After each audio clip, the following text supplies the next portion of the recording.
বাইরে ভাই সত্যি বলতে যদি আমি এই স্মার্টফোনটার নাম আগে জানতে পারতাম তাহলে one of the best smartphone বলতাম, তাও 16,000 টাকা প্রাইস পয়েন্টের মধ্যে।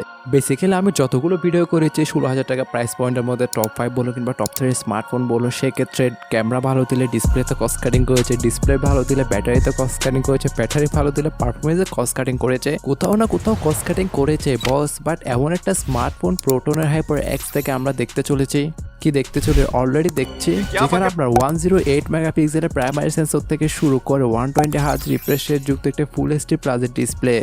और अभी तो रुको। শুধু এখানেই সীমাবদ্ধ নয়, মিডিয়াটেকের G100 এর মতন প্রসেসর। সত্যি বলতে ফার্স্ট লুকে আমি নিজেও ক্রাশ খেয়েছি, কারণ 16,000 এত কিছু আপনাকে অফার করছে, তাও প্রোটনের হাইপারএক্স স্মার্টফোনটি। তাই বিশেষ করে এই ভিডিওটা আপনাদের জন্য খুব না অনেক বেশি স্পেশাল হতে যাচ্ছে, তাই ধৈর্য সহকারে সম্পূর্ণ ভিডিওটি দেখার অনুরোধ রইল। শুরুটা বরং তার ডিজাইন কম্পার্টমেন্ট দিয়ে করে, ব্যাকে কিন্তু খুবই চমৎকার একটা টেক্সচার, তার সাথে ক্যামেরা আইল্যান্ডে কিন্তু খুবই সুন্দর একটা তারা ডিজাইন রেখেছে। এবার ডিজাইনটা কার কপি তা আমি জানি না, বাট কিছুটা ইউনিক করার চেষ্টা করেছে। ইভেন IP64 এর রেটিং থেকে শুরু করে ফিজিক্যাল ওভারভিউর কথা উঠলে এখানে আপনার সেকেন্ডারি স্পিকার আর সেকেন্ডারি মাইক দুটোই কিন্তু এখানে ইনক্লুড করা হয়েছে। তার মানে এদিক থেকে একটা ভালোই প্লাস পয়েন্ট ছিল। সাথে যে সিম ট্রেটা ইউজ করেছে ওইটা দুটি সিম অথবা একটি সিম একটা মেমোরি কার্ড ইজিলি ইউজ করতে পারবেন আপনি, যেহেতু দেশের বাজার জাস্ট 128GB একটা র্যাম ভ্যারিয়েন্টে লঞ্চ হয়েছে, যেখানে ভার্চুয়ালি 8GB র্যাম এক্সপেন্ডেবল করার সুবিধা তো রয়েছেই, যদিও খুব একটা বেশি কাজে আসবে না। বাট ফ্রন্টে যে ডিসপ্লেটা ইউজ করেছে বস, এই বাজেটে ফুল এইচডি প্লাস পাচ্ছে, যেখানে আমরা 6.78 ইঞ্চি মাপের একটি ডিসপ্লেকে দেখতে পারবো, তাও IPS LCD আর 120 হার্জের মতো তো রিফ্রেশ রেট রয়েছেই।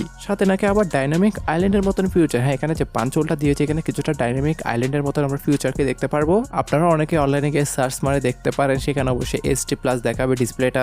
তবে আমি বলবো যে আপনি প্রোটনের অফিসিয়াল ওয়েবসাইটে গিয়ে দেখেন, সেখানে কিন্তু ফুল HD প্লাসই তারা উল্লেখ করেছে। তাই ডিসপ্লের কালার ক্যালিব্রেশন নিয়ে আহামরি খুব একটা কথা বলতে পারছি না। মোটামুটি এই বাজেটে আপনাকে সন্তোষজনক রেজাল্টে দিবে, যেহেতু দেশের বাজার জাস্ট আমরা একটি র্যাম ভ্যারিয়েন্টে দেখতে পারবো 828 16,499 টাকার মধ্যে অফিসিয়াল ভাবে অ্যাভেলেবেল রয়েছে। তাই এই প্রাইস পয়েন্টটা আহামরি খুব একটা যে টপ নচ লেভেলের ডিসপ্লে আশা করতে পারবেন তাও না, তবে যথেষ্ট ভালোই দিয়েছে, যেটা আপনার out of the box Android 16 আর তাদের নিজস্ব UI সাথে রান হচ্ছে, যেটা নাকি মোটামুটি ভালো একটা UI বলা চলে। তবে কিছু টুকিটাকি ফ্রি ইনস্টল অ্যাপ এবং অ্যাডস থাকবে স্বাভাবিক, যেহেতু বাজেট ফ্রেন্ডলি একটা স্মার্টফোন, যেগুলো চাইলে আনইনস্টল করে যাওয়া যায়।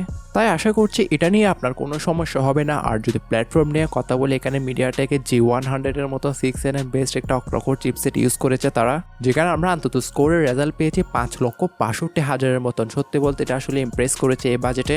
পাশাপাশি যদি গেম প্লের কথা ওঠে, আমরা এখানে পাবজি মোবাইল গেমটি আপনার HD টু হাই সেটিংয়ে রেখে প্লে করার অপশন পাচ্ছিলাম। তবে তাই বলি যতটুকু সাপোর্ট করছিল ততটুকু যদি আপনি ফ্রেম রেটে রেখে প্লে করেন তাহলে কিছুটা লেগে ভাব দেয়। তাই ওটা আপনাকে লো গ্রাফিক্সে রেখে প্লে করারই সাজেশন দেবো। আদারওয়াইজ যেসব 2D কিংবা মিডিয়াম গ্রাফিক্স গেম রয়েছে ওগুলো মোটামুটি ভালোভাবে হ্যান্ড ওভার করতে পারবে। সাথে ফ্রি ফায়ারের মতন গেমটাও কিন্তু এখানে আরামসে প্লে করতে পারবেন আপনি। একটা প্রশ্নের উত্তর আপনারা প্লিজ বুকে হাত রেখে বলুন, একজন গেমারদের জন্য তার ব্যাটারিটা কতটা মাইনে রাখে? এতেও কিন্তু কিছুটা আপনার প্লাস পয়েন্ট দিয়েছে। আমি বলবো 6000 mAh এর মতো একটি ব্যাটারি, আবার এটিকে চার্জ করার জন্য 33 ওয়াটের একটি ফাস্ট চার্জিং ব্রেক। সত্যি বলতে প্রোটন আসলে এটা কি স্মার্টফোন লঞ্চ করলো তা আমি জানি না, বাট অন্যান্য ব্র্যান্ডের মনে হয় ঘুম হারাম করেছে। আমি মনে করি এখন বাকি সব ব্র্যান্ড একে দেখার পর এখন প্রতি সেকেন্ডেই মিটিং বসাচ্ছে। এখন ওভারঅল ডিসপ্লে পারফরমেন্স ব্যাটারি তো গেল, ক্যামেরা প্রসঙ্গে কি বলবেন? যেহেতু বলেছিলাম প্রাইমারিতে 108 মেগাপিক্সেলের আপনি সোনির IMX782 এর প্রাইমারি সেন্সর রয়েছে, দেন সেকেন্ডারিতে 2 মেগাপিক্সেল একটি ডেপথ, দেন থার্ড একটি VGA সেন্সর। বলতে গেলে ওভারঅল প্রাইমারি সেন্সরটাই কাজের। সাথে ফ্রন্ট ফেসিং 50 মেগাপিক্সেল একটি সেলফি ক্যামেরা কোয়ালিটি যে আহামরি খুব একটা ভালো পাবেন তাও না, আবার খুব একটা খারাপ পাবেন তাও না। ওভারঅল আপনাকে একটা ব্যালেন্সড ক্যামেরা কোয়ালিটি আপনাকে অফার করবে। ওভারঅল কিছু ছবির এক্সাম্পল স্ক্রিনেও দেখতে পাচ্ছেন। তবে বস এই বাজেটে ক্যামেরা স্যাম্পলটা কিন্তু দুর্দান্ত রেখেছে তারা, কারণ আপনি খুব একটা বেশি আশাও করতে পারবেন না, প্রাইস পয়েন্টটা আপনাকে মাথায় রাখতে হবে। এখন ওভারঅল বাকিটা আপনাদের উপর বস, এই প্রাইস পয়েন্টে স্মার্টফোনটিকে আসলে নেওয়া উচিত কিনা, কারণ এক এক মানুষের চাহিদা এক এক রকম হতে পারে। আপনাদের কারো কাছে ব্র্যান্ড ভ্যালুটা বেশি প্রাধান্য হয়ে থাকে, কারো কাছে UI। তবে জানাতে ভুলবেন না যে স্মার্টফোনটি আপনার কেমন লেগেছে। বাট ওভারঅল পারফরমেন্স কিংবা ওভারঅল যে স্পেসিফিকেশনটা বাজেট হিসেবে কিন্তু আমার দুর্দান্ত লেগেছে।